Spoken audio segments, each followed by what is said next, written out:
This was only 2 years ago in our town. There was this one house that had been abandoned for I think about 2 decades. It was an older place nestled away in the trees. And after nobody would buy it, everyone just forgot about it. It slowly got covered up by the woods and left to rot.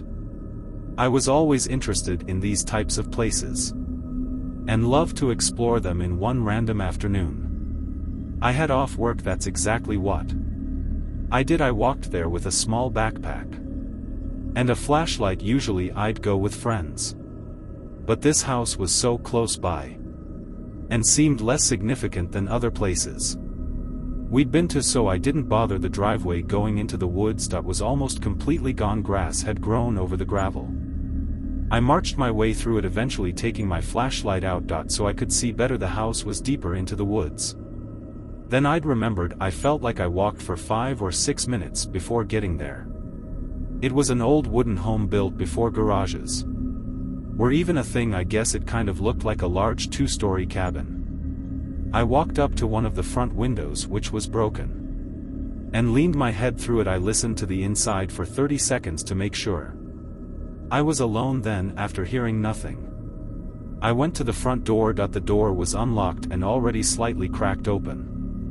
So I just pushed it wide open and walked in. The inside was decaying. All around. Disturbingly, there was still stuff in here from whoever owned it all those years ago. The living room had an old sofa, all torn up and dusty, and there were several picture frames that had fallen off the walls and shattered. I walked through the first floor, looking at all the left behind things, curious about what I'd find out about this place. The floor was small though. After just a minute or two I went upstairs to the second floor.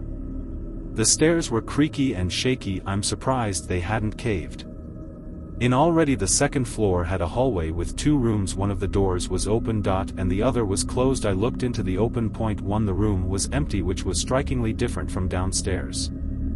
I stepped in and moved my flashlight all around, but was interrupted when I heard a thud below me. My heart immediately started racing. It didn't sound natural, like a noise the house would make.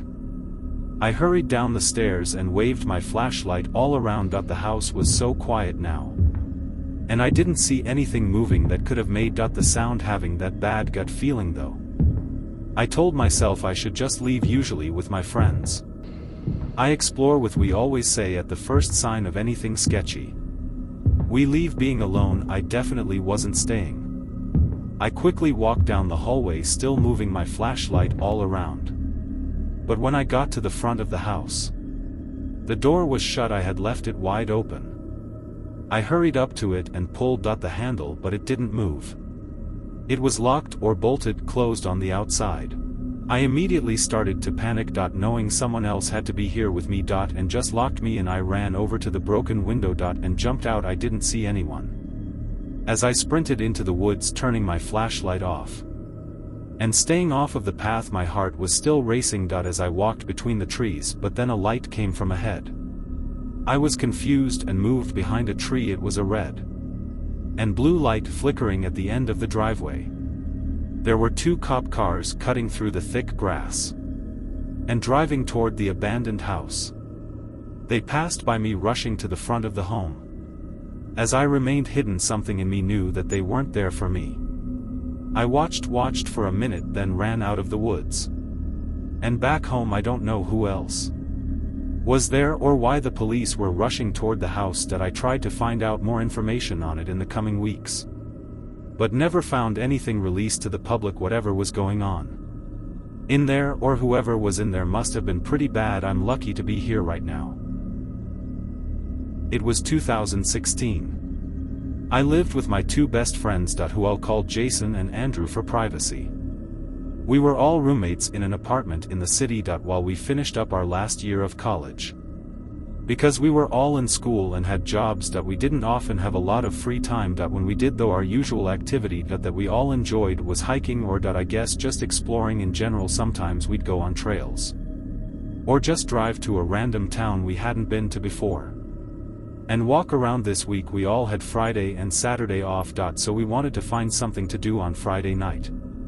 Andrew had happened to hear from a friend earlier about this decommissioned factory on the outside of the city. It sounded cool or interesting at the very least. None of us had done something like this before though. So we were all hesitant, but in the end we said screw it and just decided to check it out. We hopped in Jason's car and drove to the edge of the city. We live in the Midwest. So the city sort of abruptly ends and turns into flat land that goes on as far as you could see. That was basically where this factory was. We didn't know its exact address, if it even still had one, but we found it on Google Maps using the satellite view. We parked a block away at a gas station, then got out and walked the whole street to get there. Was empty, no cars or people anywhere. It almost felt like the entire block was abandoned. The factory building was way bigger than any of us were expecting. It was massive with railing type structures all over the outside and tons of graffiti in places. I don't even know how people were able to get to the chain link fence. Had barbed wire across the top, but in several spots it had clearly been cut open and moved from other sneaking in. We crawled over and made our way up to the metal door at the front, which was already open. As soon as we stepped inside, chills ran through me. The whole building was swaying, and the metal was creaking and groaning. It was windy outside, so it made sense, I guess. But it still added to the eeriness of the place. All the lights were off, of course, so our only light was some cheap flashlights Andrew had lying around his house. This main room we were in was full of huge rusted machinery in narrow pathways between them. We all stayed in that room and kind of just wandered around. Eventually I wandered to the end of the room and into a hallway. But before entering I checked over my shoulder and saw one of my buddies was not too far behind me. I couldn't tell whether it was Andrew or Jason, because they were in the dark by one of the machines. But I figured they saw me, so I was good to keep going without risking splitting up and getting lost. I started walking down, making it to another metal door, and going through it just as I was walking into the next room, and the door started closing. I heard footsteps coming down the hallway from the end. I had just come from thinking it was Andrew and Jason. I kept walking and shined my light around the room. There were more machines, like a conveyor belt type thing in the middle of the space. But along the ceiling was a walkway or a catwalk, and I could see the ladder hanging down on the other side. As I was looking, I heard the door open and close behind me. I called out my friends' names and turned around to tell them what I saw, but when my light hit the door, they weren't there. There was no one. I almost thought I was crazy for a second. But I knew I heard the door open. Andrew, Jason, their names rang across the room, but they didn't reply. I started carefully walking over to the door, feeling my mind start getting worried. I opened the door and shined my light down the hallway. It was empty. What the hell? I didn't have time to think before hearing a slight crumble on the ground behind me. I whipped my light around. Standing maybe 6 or 7 feet from me was some deranged-looking man. He had long hair and a messy beard in these strange glazed-over eyes. He instantly started sprinting at me like he was trying to tackle me. I backed into the hallway and slammed the door on him. Then sprinted for the other end. I could hear my buddies calling out to me like they were trying to find me. I ran into the room and yelled at them to leave. We all ran out. We made it to the fence and left. I explained to them what happened on the way back to the car. Whoever that guy was hiding in the building had followed me into the hallway and into the room where I was alone. Obviously, he was trying to wait for me to split off from the group before attacking me. What he really would have done. I'm lucky to have not found out. Since then we haven't tried anything like that again. This was nearly 5 years ago from when I'm writing this. I was in high school at the time, and my best friend was a guy named Colton. We hung out most days after school, and just found random places to go to hang out at anyway. This was right after our school let out for winter break, so we had a ton of time and nothing to do. We spent this whole day just chilling at his place and playing Xbox, but we eventually got bored. We felt like walking around or going somewhere now. Our whole town always knew about this creepy church that sat at the end of a deserted road. It was kind of blocked out by trees, since they stopped keeping up with it. It had been abandoned for as long as I'd known about it, but even though we always knew about it, it had never really come across our minds to explore it. When I was a kid, I was always terrified of it, but for some reason now, I was a little bit more intrigued. So when me and Colton were walking around the edge of town, and happened to pass by the deserted road to the church, we decided to check it out, at least to walk down the road and see what it looked like nowadays. And if nobody else was there, maybe look inside. It was already dark out, but the moon was bright enough for us to still kind of see where we were going. We also had our phones on us in case we needed a flashlight. The road was awful. It was cracked and had thick vines and bushes growing between the pavement. By the time we got to the end of it and looked back, we couldn't even see the street. We'd just come from looking at the church though. It was way creepier than I'd remembered. It looked like the forest had engulfed it. Even the fence going around the courtyard was almost unrecognizable, because it was drowning in the tall plants that covered it. We made our way through a broken section. It was very quiet as we approached the church. We didn't see any lights or hear anything to indicate anyone else was here, so we walked up to the large entrance door and pushed it open. The sound it made was like bending wood creaking and scraping its way across the floor.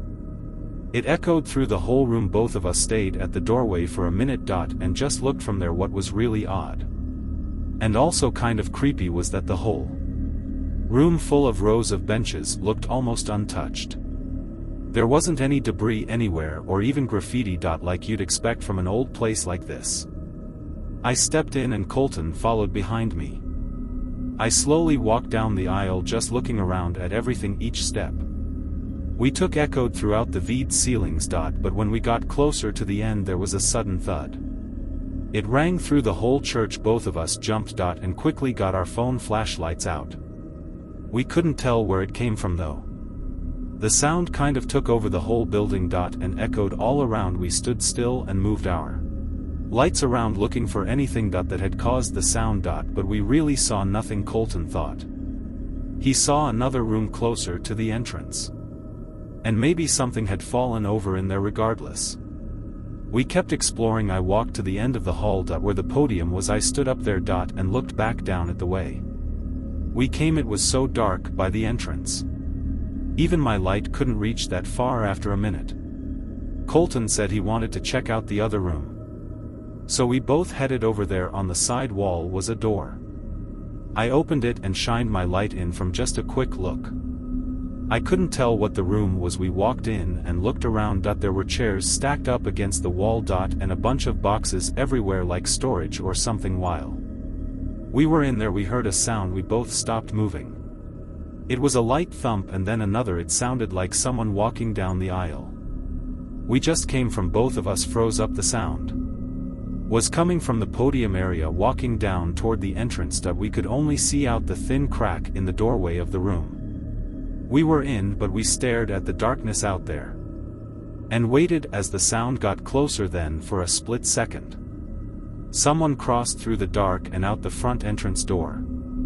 The footsteps then stopped and we held our breath as we waited before we heard the door creak closed. We looked at each other in fear. Neither of us knew whether to try running away or hide or what to do. We ended up just waiting in fear for several minutes until we thought whoever it was had left the area. Then we sprinted out of the room and out the entrance.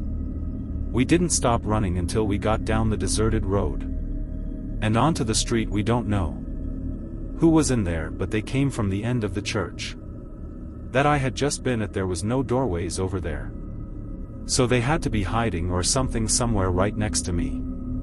That is, if it even was a person at this point years later. I can't even say anything is for sure. For lights around looking for anything that had caused the sound. But we really saw nothing. Colton thought he saw another room closer to the entrance, and maybe something had fallen over in there. Regardless, we kept exploring. I walked to the end of the hall where the podium was. I stood up there and looked back down at the way It was so dark by the entrance. Even my light couldn't reach that far after a minute. Colton said he wanted to check out the other room. So we both headed over there. On the side wall was a door. I opened it and shined my light in from just a quick look. I couldn't tell what the room was. We walked in and looked around. There were chairs stacked up against the wall. And a bunch of boxes everywhere like storage or something. While we were in there we heard a sound. We both stopped moving. It was a light thump and then another. It sounded like someone walking down the aisle. We just came from both of us froze up. The sound was coming from the podium area walking down toward the entrance. We could only see out the thin crack in the doorway of the room. We were in, but we stared at the darkness out there and waited as the sound got closer. Then for a split second, someone crossed through the dark and out the front entrance door. The footsteps then stopped and we held our breath. As we waited before we heard the door creak closed. We looked at each other in fear. Neither of us knew whether to try running away or hide or what to do. We ended up just waiting in fear for several minutes until we thought whoever it was had left the area. Then we sprinted out of the room and out the entrance. We didn't stop running until we got down the deserted road and onto the street. We don't know who was in there, but they came from the end of the church that I had just been at. There was no doorways over there. So they had to be hiding or something somewhere right next to me. That is, if it even was a person at this point years later. I can't even say anything is for sure for